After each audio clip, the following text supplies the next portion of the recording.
ሰላም የተወደዳችሁና እየተከበራችሁ የሞዛይክ ስፖርት ተከታታዮቻችን በዚህ ስፖርታዊ ዜና ላይ እንደሚታወቀው የተለያዩ የአውሮፓ ክለቦችን መረጃዎችን የምናጋራበት የዩቲዩብ ቻናል እንደሆነ ይታወቃል። ቪዲዮውን ላይክ እያደረጋችሁ በአክብሮት እንድትጀምሩልኝ እየጠየቅኩ ወደ መረጃዎች ሳልፍ በዛሬ ስፖርታዊ ዜናችን ላይ ቅድሚያ የምንሰጠው ከአርሰናል የተጫዋች ዝውውር ጉዳይ ጋር በተገናኘ የተወሩ መረጃዎችን አጋራችኋለሁ።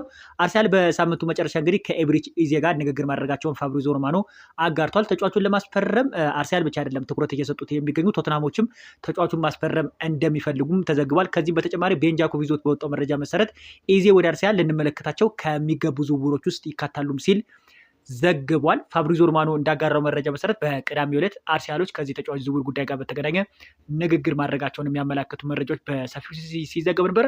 ሁጉ ኤኪቲኬን በተመለከተ አርሰናሎች ለዚህ ተጫዋች ምንም አይነት ተጨባጭ እንቅስቃሴ አለማድረጋቸውን ፋብሪዚዮ ሮማኖ አጋርቷል። የቫሌንሺያው ተከላካይን በተመለከተ አርሰናሎች ለተጫዋቹ ዝውውር ጥያቄ ለማቅረብ ዝግጅት ላይ መሆናቸውም ተዘግቧል ማለት ነው። ለተጫዋቹ ቢያንስ ከ18 እስከ 19 ሚሊዮን ፓውንድ አርሰናል ለማስፈረም እንቅስቃሴ መጀመራቸውን የሚያመላክት መረጃዎች በሰፊው ሲዘገቡ ነበር። ከዛም በተጨማሪ ቶማስ ፓርቲ ከአርሰናል ቤት በዛሬው ዕለት በነፃ እንደሚለቅም ፋብሪዚዮ ሮማኖ አጋርቷል። ተጫዋቹ እንደሚታወቀው ከኮንትራት ጉዳይ ጋር በተገናኘ ከአርሰናሎች ጋር ንግግሮችን ማድረግ ቢችልም ነገር ግን ተጫዋቹ በኮንትራት ጉዳይ ሳይስማማ መቅረቱን የሚያመላክት መረጃ ሲወጣ ነበር። አሌክሳንደር ኢዛክ በዚህ ክረምት ከኒውካስትል ዩናይትድን እንደሚለቅ ደግሞ ከዲማርሲዮ ዘገባ መረዳት እንችላለን ማለት ነው። ተጫዋቹ እንደሚታወቀው በክረምት የዝውውር መስኮት ኒውካስትልን ሊለቅ የሚችልበት እንዳለም ተዘግቧል። ሮድሪጎን በተመለከተ ተጫዋቹ በተደጋጋሚ ጊዜ ተጠባባቂ ወንበር ላይ ከመሆኑ ጋር በተገናኘ ከአርሰናል የሚለቅበት እድል በጣም ሰፊ እንደሆነ በሰፊው እየተዘገበ ይገኛል ማለት ነው። ሮድሪጎ በቀጣይ ከአርሰናል ቤት የሚለቀው ተጫዋች እንደሆነ በሰፊው እየተዘገበ ይገኛል ማለት ነው። ቶማስ ፓርቲ ከአርሰናል ከመልቀቁ ጋር በተገናኘ ኖርጋርድ በዚህ ሳምንት የሕክምና ምርመራውን በመጨረስ የአርሰናል ተጫዋች እንደሚሆንም ተረጋግጧል። የሼስኮ ስምምነት በዚህ ሳምንት ካልተፈጸመ አርሰናሎች ዮከረስን ለማስፈረም እንቅስቃሴ እንደሚያደርጉ ማርካ ይዞት የወጣው መረጃ ይጠቁመናል። በአርሰናል ቤት ያሉ መረጃዎች ይመስላል። በሊቨርፑል ቤት ያሉ መረጃዎችን ደግሞ እንመለከታለን። በሊቨርፑል ቤት እንደሚታወቀው ሊቨርፑሎች አሁን ላይ ከመግዛት ይልቅ በክለቡ ያሉ ተጫዋቾችን እንደሚሸጡ ይጠበቃል። ሉዊስ ዲያዝን የተመለከተ መረጃ ላጋራችሁ።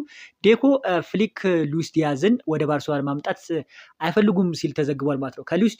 ከሉዊስ ዲያዝ ዝውውር ጉዳይ ጋር በተገናኘ የመጀመሪያ ተመራጩ ክለቡ ባርሴሎና እንደሆነ ይታወቃል። ነገር ግን ሊቨርፑሎች ከዚህ ተጫዋች ጠቀም ያለ ገንዘብ ከመፈለጋቸው ጋር በተገናኘ ተጫዋቹ ወደ ባርሴሎና የሚያደርገው እንቅስቃሴ አሁን ላይ ውድቅ የመሆን እድሉ በጣም እየሰፋ መምጣቱን እየተዘገበ ይገኛል ማለት ነው። ምክንያቱም ተጫዋቹን በተመለከተ እንደሚታወቀው ባርሴሎናዎች ነበር ንግግር ሲያደርጉ የነበረው። ነገር ግን አሁን ላይ ተጫዋቹ ወደ ባርሴሎና እንደማይዘወርም ተረጋግጧል። በሌላ በኩል ጆዋ ፔድሮ ወደ ቼልሲ መሄዱን ተከትሎ አሁን ላይ ኤኪቲኬን ለማስፈረም ሊቨርፑሎች እና ማንቸስተር ዩናይትድ ብቻ እንደሚቀሩም ተዘግቧል ማለት ነው። ጆዋ ፔድሮን በተመለከተ ሊቨርፑሎች ጥቂት የተባለ ፍላጎቶችን አሳይተው ነበረ። ነገር ግን አሁን ላይ ጆዋ ፔድሮን በተመለከተ ቼልሲዎች ማስፈረማቸውን ተከትሎ ሁጉ ኤኪቲኬን ለማስፈረም ቼልሲ፣ ማንቸስተር ዩናይትድ እና ሊቨርፑሎች ይንቀሳቀሱ ነበረ። ነገር ግን አሁን ላይ ጆዋ ፔድሮን ከማስፈረማቸው ጋር በተገናኘ ቼልሲ ሁጉ ኤኪቲኬን ለማስፈረም ሊቨርፑሎች አሁን ከማንቸስተር ዩናይትድ ብቻ ጋር ፉክክር እንደሚያደርጉም ይጠበቃል። አሌክሳንደር ኢዛክን የተመለከተ መረጃ ላጋራችሁ። የጆዋ ፔድሮ ወደ ቼልሲ መሄድ ምናልባት ሊቨርፑሎች አሌክሳንደር ኢዛክን ለማስፈረም እንቅስቃሴ የሚያደርጉበት እድል በጣም ሰፊ እንደሆነ ይጠበቃል። ማርክ ጉሂን የተመለከተ መረጃ ላጋራችሁ። ሊቨርፑል ከማርክ ጉሂ ጋር ንግግር እያደረገ እንደሆነ ተዘግቧል። ምንም እንኳን በግል ጥቅማ ጥቅሞች ተጫዋቹና ሊቨርፑሎች መስማማት ቢችሉ አሁንም ቢሆን በክለቦች በኩል የሚደረገው ንግግር መቀጠሉን ተዘግቧል። ማርክ ጉሂ ሊቨርፑልን ብቻ መቀላቀል እንደሚፈልጉ ለክሪስታል ፓላሶች ተናግሯል። ተጫዋቹን በተመለከተ ክሪስታል ፓላሶች ከተጫዋቹ እስከ 50 ሚሊዮን ፓውንድ እንደሚፈልጉ እየተዘገበ ይገኛል። ነገር ግን እስከ 50 ሚሊዮን ፓውንድ እንደሚፈልጉ ከተጫዋቹ ዝውውር ጉዳይ ጋር በተገናኘ ሊቨርፑሎች ተጫዋቹን ከ50 ሚሊዮን ፓውንድ ባነሰ ለማዘወር ከክሪስታል ፓላሶች ጋር ንግግር ላይ መሆናቸውን ተዘግቧል። ሌላኛው ከዚሁ ተጫዋች ዝውውር ጉዳይ ጋር በተገናኘ የተጋራው መረጃ እንመልከት። ማርክ ጉሂ አሁንም ወደ ሊቨርፑል ለመዘዋወር ፍላጎት አለው። ነገር ግን የዋጋ ድርድር አስቸጋሪ ከሆነ የመዘዋወር ሀሳቡን የለውም። በአሁኑ ጊዜ በፓላስ እና በሊቨርፑል መካከል የ25 ሚሊዮን ፓውንድ ዋጋ ልዩነት እንዳለም ተዘግቧል። በዘንድሮ የክረምት ዝውውር ሊቨርፑሎች የሚያደርጉት አስደናቂ የዝውውር ሂደት በተመለከተ እንግዲህ በጣም አሁን ዋንጫ ከበሉበት አንጻር ምርጥ የተባለ እንቅስቃሴ ሊቨርፑሎች እንዳደረጉ ይጠበቃል ማለት ነው። ጥሩ የተባሉ ዝውውሮችን እንዳደረጉ ይጠበቃል። አሁን ላይ ደግሞ የሚገኙትን ተጫዋቾች በመሸጥ 9 ቁጥር አጥቂ ለማስፈረም ሊቨርፑሎች እንደሚንቀሳቀሱም ይጠበቃል። ክሪስታል ፓላስ ለማርክ ጉሂ ትክክለኛ ዋጋ ካስቀመጡትና ሊቨርፑሎች አክብሮት ያለው የዝውውር ጥያቄ ካቀረቡ ንግግሮች በተቀዳጀ ወይም አድቫንስ ያደርጋሉ ተብሎ ይጠበቃል። የመጀመሪያ መደበኛ ግንኙነት ለዝውውሩ መፈጸም ወሳኝ ነው ሲል ሳሚ ቦክቤል እንደምናውቀው የቢቢሲ ጋዜጠኛ ያስነብቧል። በሌላ በኩል ዲማርዞ ይዞት የወጣው መረጃ ላገራችሁ። አሌክሳንደር ኢዛክ በዚህ ክረምት ሌሎች አማራጮችን ማየት ይፈልጋል። ምክንያቱም በዚህ ሲዝን መጨረሻ ላይ ኒውካስትል ዩናይትድ እና ኤዲሃውን ቃል ገብቶላቸዋል ከኒውካስትል እንደሚለቅ። እናም ከዚህ ተጫዋች ዝውውር ጉዳይ ጋር በተገናኘ ዋነኛ ተጠቃሹ ሊቨርፑል እንደሆነ ይጠበቃል። ሆኖም ኒውካስትል ዩናይትድ በኢዛክ ምኞት ላይ ከባድ እርምጃ እንደማይወስዱም ተዘግቧል።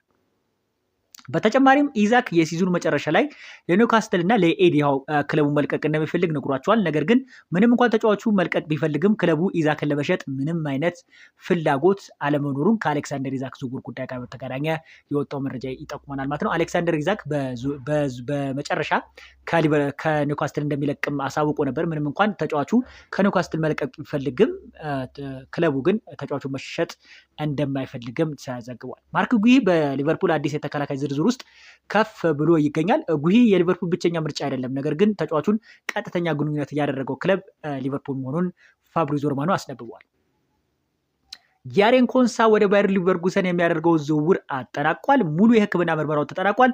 ሊቨርፑል ከተጫዋቹ ዝውውር ከ30 ሚሊዮን ፓውንድ ፕላስ 5 ሚሊዮን ፓውንድ ተጨማሪ የሚያገኝ ይሆናል። ሊቨርኩሰኖች ተጫዋቹ በ60 ሚሊዮን ዩሮ ተጫዋቹ እስከ 27 ድረስ መልሶ የመግዛት መብት እንዳላቸው ፋብሪዞ ሮማኖ ዘግቦታል። ወደ ሌላኛ ስፖርት ዜናችን ስናልፍ እንግዲህ በቼልሲ ቤት ያሉ አጫጭር መረጃዎችን አጋራቸዋለሁ። በትላንትናው ዕለት በቼልሲ መረጃዎች ላይ በቡድን መረጃዎች ላይ እንዳጋራችሁ ቼልሲ እንደሚታወቀው ጊንተስን ከቦሩሲያ ዶርትመንድ አስፈርሟል። ዛሬ ደግሞ አንድ ተጫዋች በትላንትናው ምሽት ላይ አስፈርሟል። ጃኦ ፔድሮን የተመለከተ መረጃ ላጋራችሁ። ጃኦ ፔድሮን በተመለከተ ተጫዋቹን ቼልሲዎች አስፈርሟል።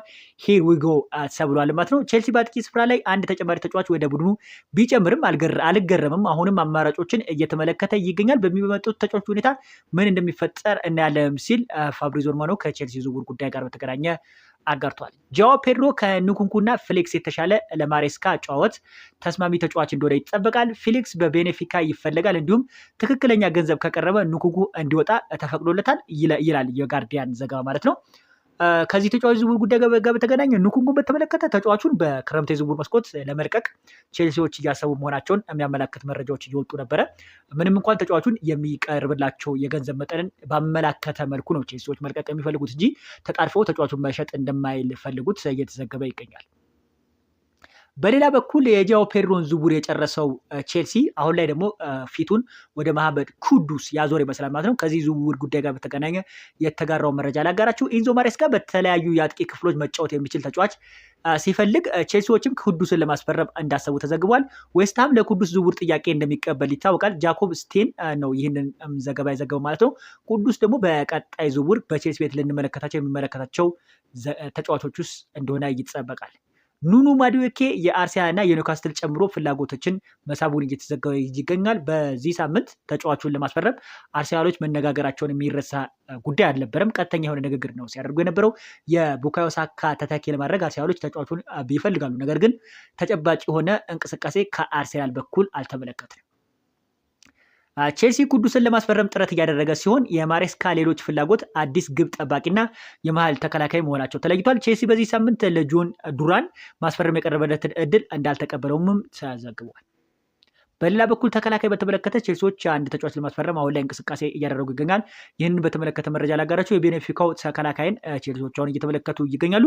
ቼልሲዎች ትናንት በድጋሚ አንቶኒዮ ሲልቫን ለመመልከት ስካውት ልከው ነበረ። ዘገባውንም ሲሞን ፊሊፕስ ዘግቦታል ማለት ነው። በተከላካይ በኩል ላይ አሁን ላይ ቼልሲዎች አንድ ተጫዋች ወደ ክለባቸው ለማምጣት ይፈልጋሉ ማለት ነው። የቤኔፊካውን ተጫዋች ቼልሲዎች ለማስፈረም እንቅስቃሴ ማድረጋቸው ተዘግቧል። ኢንዞ ማሬስካ አሁን ላይ የሚፈልገው አንድ መሀል ተከላካይና በረኛ እንደሆነ ተለይቷል።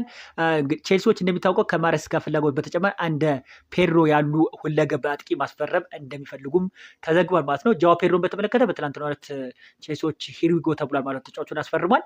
በቀጣይ እንግዲህ መሐመድ ኩዱስን ከዌስትሃም ለማስፈረም እንቅስቃሴ እያደረጉ እንደሆነ ይጠበቃል ማለት ነው። ኒውካስል ዩናይትድ 50 ሚሊዮን ፓውንድ የዝውውር ጥያቄ አቅርቦ ነበረ።